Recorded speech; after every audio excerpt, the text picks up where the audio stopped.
Lisa mitsamo maranga fa za tena teneniko any Lisany fa za tena tia namana tena teneniko any Lisa mitsamo zany tena tiako Lisa tena tiako Lisa mitsamo zao ny tena teneniko hoe isipy io teneniko any Lisany isipy io fa Lisany tsy meno anahy mihitsy Lisany fa za foana no miresaka eto nefa ntsika efa mamo zavatra teneniko any Lisany io fa ela mihitsy ano ny teny fa isipy io rangahy reviako fa za tena tiako io sipy io zany zay Victoria zay io tiako rangahy sipy io tiako rangahy le rony ohatrany zany koa nitiavako any Lisany fa tiako amin'ny foko manontolo io sipy io tena tiako io resaka ataontsika androany io tonga de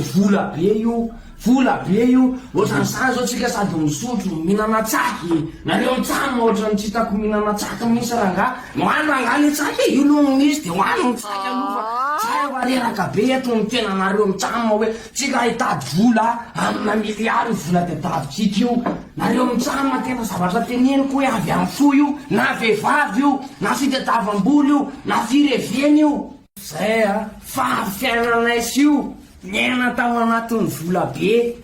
tena hoe fiainana tena vola be misy de ohatran'izany nareo mitsamo tiako hoe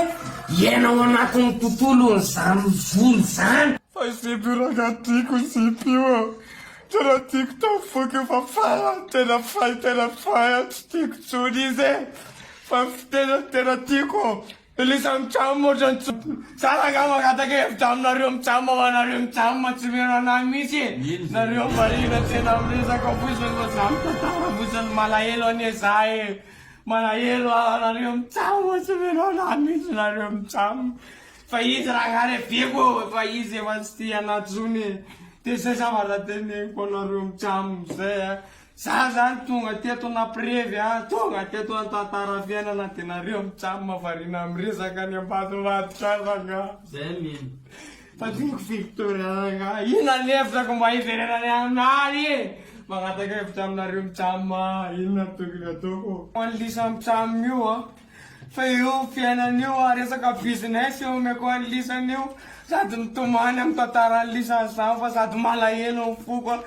Lisa mitsamo tiako be za zao mbola ampitsika folo revy io nafiry io ahoany ty revitriko ty ty mbola mila apily ty rangahy izy mitsamo nareo mitsamo ohatrany tiako misy nareo mitsamo tsisy mialo zany rangahy io fa apily ty revy ty boka rangahy marina rangahy fa tsy vita boka aloha rangahy aloha rangahy nareo mitsamo rangahy ohatsy nareo makoika rangahy Sabi mamtena nareo mitsamo fe rangahy hoe tiako nareo mitsamo de mbola ampina impiry any koa zany fe zany tsisy olona hitantarako ny alaheliko tso za fa lasy nareo mitsamo